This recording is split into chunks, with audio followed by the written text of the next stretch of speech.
আসসালামু আলাইকুম, আইনি পরামর্শে আপনাকে স্বাগতম। আজকের পর্বটি মূলত সাজানো হয়েছে ছোট এবং তথ্যবহুল প্রশ্নোত্তর পর্ব দিয়ে, যেখান থেকে আপনি পেয়ে যাবেন মুসলিম পারিবারিক আইনের খুঁটিনাটি এবং অত্যন্ত গুরুত্বপূর্ণ বিষয়গুলো। তাই ভিডিওটি না টেনে শেষ পর্যন্ত দেখার অনুরোধ রইল।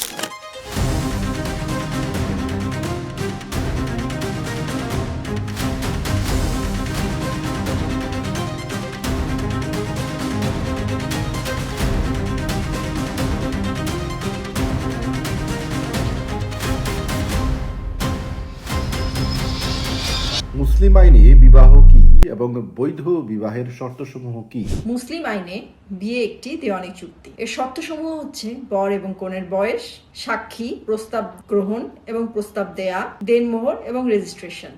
বাংলাদেশে কোর্ট ম্যারেজ বলতে কি বোঝায়? বাংলাদেশের প্রচলিত আইনে কোর্ট ম্যারেজের আসলে কোনো বৈধতা নেই। প্রথম শ্রেণীর ম্যাজিস্ট্রেটের কার্যালয়ে কিংবা নোটারি পাবলিকের কার্যালয়ে গিয়ে হলফনামা করাকে বিয়ে বলে অভিহিত করা হয়। আসলে এটি বিবাহ না, এটি শুধুই মাত্র একটি ঘোষণাপত্র। একজন পুরুষ একসাথে দুই বোনকে বিয়ে করলে তাকে কি রূপ বিবাহ বলবে? একজন পুরুষ মানুষ যখন একসাথে দুই বোনকে বিবাহ করে তখন সেই বিবাহটিকে অনিয়মিত বিবাহ বলে। অনিয়মিত বিবাহে আইনগত ত্রুটি থাকে। এটিকে নিয়মিত বিবাহে পরিণত করার জন্য অনিয়মিত বিষয়টি সংশোধন করার প্রয়োজন আছে। বিবাহিত পুরুষদের দ্বিতীয় বিয়ের ক্ষেত্রে কার অনুমতির প্রয়োজন আছে? একজন পুরুষ মানুষ একজন স্ত্রী বর্তমান থাকা অবস্থায় পুনরায় বিবাহ করতে চাইলে সেক্ষেত্রে সালিসি পরিষদের লিখিত অনুমতির প্রয়োজন আছে।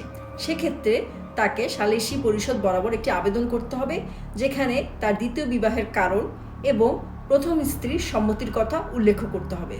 সালিশ পরিষদের লিখিত অনুমতি ছাড়া বিয়ে করলে কি শাস্তি? কোনো স্বামী যদি সালিসি পরিষদের অনুমতি ছাড়া দ্বিতীয় বিবাহ করেন এবং দোষী সাব্যস্ত হন, সেক্ষেত্রে তাকে দেনমোহরের টাকা তার প্রথম স্ত্রীকে তৎক্ষণাৎ পরিশোধ করে দিতে হবে এবং তিনি যদি দোষী সাব্যস্ত হন, তার শাস্তি হিসাবে 1 বছরের কারাদণ্ড বা 10,000 টাকা জরিমানা অথবা উভয় দণ্ডে দণ্ডিত হবেন। যদি স্বামী স্ত্রীর দেনমোহর পরিশোধ না করে মারা যান, সেই ক্ষেত্রে স্ত্রী কি করবেন? কোনো স্ত্রীর দেনমোহরের টাকা পরিশোধ না করে যদি স্বামী মৃত্যুবরণ করেন, সেক্ষেত্রে বিধবা দেনমোহরের টাকা আদায়ের জন্য মৃত স্বামীর উত্তরাধিকারীদের বিরুদ্ধে মামলা দায়ের করতে পারেন অথবা তিনি মৃত স্বামীর সম্পত্তি দখলে রাখতে পারেন। যদি স্বামী স্ত্রী এর দেনমোহর পরিশোধ না করেন, সেই ক্ষেত্রে স্ত্রী কি করবেন? স্বামী যদি স্ত্রীকে দেনমোহরের টাকা পরিশোধ না করেন, সেক্ষেত্রে স্ত্রী তার বিরুদ্ধে পারিবারিক আদালতে মামলা করতে পারবেন। মামলা রায় হওয়ার পরেও যদি স্বামী তার স্ত্রীকে দেনমোহরের টাকা পরিশোধ না করেন, সেক্ষেত্রে আদালত স্বামীর বিরুদ্ধে জরিমানা, সম্পত্তি বাজেয়াপ্ত বা গ্রেফতারি পরোয়ানা জারি করতে পারেন। নোটিশ না দিয়ে তালাক দিলে তালাক কি কার্যকর হবে? নোটিশ না দিয়ে তালাক দেওয়া একটি শাস্তিযোগ্য অপরাধ। এক্ষেত্রে তালাক কার্যকর হবে কি হবে না এ নিয়ে দ্বিমত আছে। আইনে এই বিষয়ে কিছু বলা নেই। ইসলামিক দৃষ্টিকোণ থেকে যদি চিন্তা করি, তাহলে এইরূপ তালাক কার্যকর হবে। তালাক দেওয়ার সময় স্ত্রী যদি গর্ভবতী থাকে, সেক্ষেত্রে তালাক কি কার্যকর হবে? গর্ভবতী অবস্থায় স্ত্রীকে তালাক দিলে তা সাথে সাথে কার্যকর হবে না। চেয়ারম্যানকে নোটিশ দেওয়ার 90 দিন পর অথবা গর্ভ অবস্থা অতিবাহিত হবার এই দুটির মধ্যে যেটি পরে ঘটে, সেদিন থেকে তালাক কার্যকর হবে। বাংলাদেশে অবস্থানরত স্ত্রীকে প্রবাস থেকে তালাক দেওয়ার উপায় কি?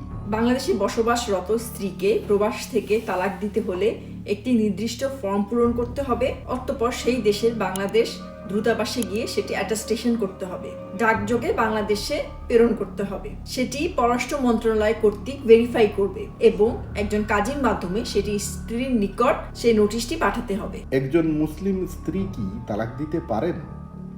কিভাবে তিনি তালাকের জন্য আবেদন করবেন এবং আদালতের মাধ্যমে তালাক কার্যকর হতে কতদিন সময় লাগবে?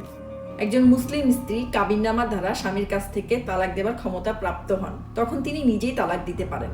কিন্তু কোনো কারণে তিনি যদি সেই ক্ষমতা প্রাপ্ত না হন, সেক্ষেত্রে তিনি সুনির্দিষ্ট কারণ দেখিয়ে আদালত থেকে তালাকের ডিগ্রি পেতে পারেন। সুনির্দিষ্ট কারণগুলোর মধ্যে উল্লেখযোগ্য, তিনি স্বামীর দ্বারা শারীরিক এবং মানসিকভাবে অত্যাচারের শিকার হচ্ছেন, স্বামী তাকে কোনো রকম খোরপোশ দিচ্ছেন না, স্বামী 7 বছরের জন্য কারাদণ্ড হয়েছে, কিংবা 3 বছরের পরেও বৈবাহিক সম্পর্ক স্থাপনে ব্যর্থ। তালাকের পর সন্তান বাবা নাকি মা কার হেফাজতে থাকবেন? তালাকের পরে ছেলে সন্তান 7 বছর পর্যন্ত এবং মেয়ে সন্তান তার বয়ঃসন্ধিকাল পর্যন্ত মায়ের হেফাজতে থাকবে। তালাকের পর ছেলে এবং মেয়ের ভরণ পোষণের দায়িত্ব তাদের বাবার। ছেলে সন্তান সাবালক হওয়া পর্যন্ত এবং মেয়ে সন্তানের বিবাহ না হওয়া পর্যন্ত তাদের বাবা ভরণ পোষণ দেবেন। তালাকের পর সন্তান মায়ের কাছে থাকলে ছেলে মেয়ের ভরণ পোষণ কে দিবে? কোনো বাবা যদি তাদের সন্তানদের ভরণ পোষণ দিতে অসমর্থ হন, সেক্ষেত্রে তাদের দাদা তাদের ভরণ পোষণ দেবার দায়িত্ব পালন করবেন। তালাকের পর মায়ের হেফাজতে থাকা সন্তানকে যদি বাবার সাথে দেখা করতে না দেওয়া হয় তখন কি করণীয়? তালাকের পর যদি সন্তানদের সাথে তার বাবার দেখা সাক্ষাৎ করতে না দেওয়া হয়, সেক্ষেত্রে তিনি পারিবারিক আদালতে মামলা করতে পারবেন। ডিভোর্সের পর কখন মা তার সন্তানের জিম্মাদার বা দায়িত্বে থাকতে পারবেন না? বা ডিভোর্সের পর কোন কোন ক্ষেত্রে সন্তান মায়ের সাথে থাকতে পারবে না? মা যদি অসৎ জীবনযাপন করেন বা এমন কাউকে বিয়ে করেন যার সাথে নিজের কন্যার বিয়ের ব্যাপারে ধর্মীয় কোনো বাধা নেই, বা সন্তানদের লালন পালনের ক্ষেত্রে উদাসীন এবং দায়িত্ব পালনে অপরাগ হন। মা দ্বিতীয় বিবাহ করলে কি সন্তানের প্রতি দায়িত্ব হারাবেন? মা দ্বিতীয় বিবাহ করলেই বাচ্চাদের দায়িত্ব হারাবে না। সেক্ষেত্রে আদালতে প্রমাণ করতে হবে যে বাচ্চাদের স্বাভাবিক বিকাশ মার হেফাজতে থাকলে হবে এবং তাদের জন্য সেটাই কল্যাণকর। উইল কখন কার্যকর হয়? মোট সম্পত্তির কত অংশের বেশি উইল করা যাবে না? ব্যক্তির মৃত্যুর পর তার উইল কার্যকর হয়। 1/3 বেশি সম্পত্তি উইল করা যাবে না। 1/3 বেশি সম্পত্তি উইল করতে হলে অন্যান্য অংশীদারদের অনুমতির প্রয়োজন আছে। বিবাহের ক্ষেত্রে ন্যূনতম বয়স কত এবং বাল্যবিবাহ করলে এর শাস্তি কি? বাল্যবিবাহ নিরোধ আইন 2017 অনুযায়ী ছেলেদের বিয়ের সর্বনিম্ন বয়স 21 এবং একটি মেয়ের ক্ষেত্রে সেটি 18। কেউ যদি এই আইন ভঙ্গ করে সেক্ষেত্রে তার 1 বছরের কারাদণ্ড অথবা 1000 টাকা জরিমানা অথবা উভয় দণ্ডে দণ্ডিত হবেন। আজকে তাহলে এ পর্যন্তই। এরূপ গুরুত্বপূর্ণ এবং প্রয়োজনীয় আইনি পরামর্শ পেতে চ্যানেলটির সাথে থাকুন। সবাই ভালো থাকবেন, সুস্থ থাকবেন। ধন্যবাদ।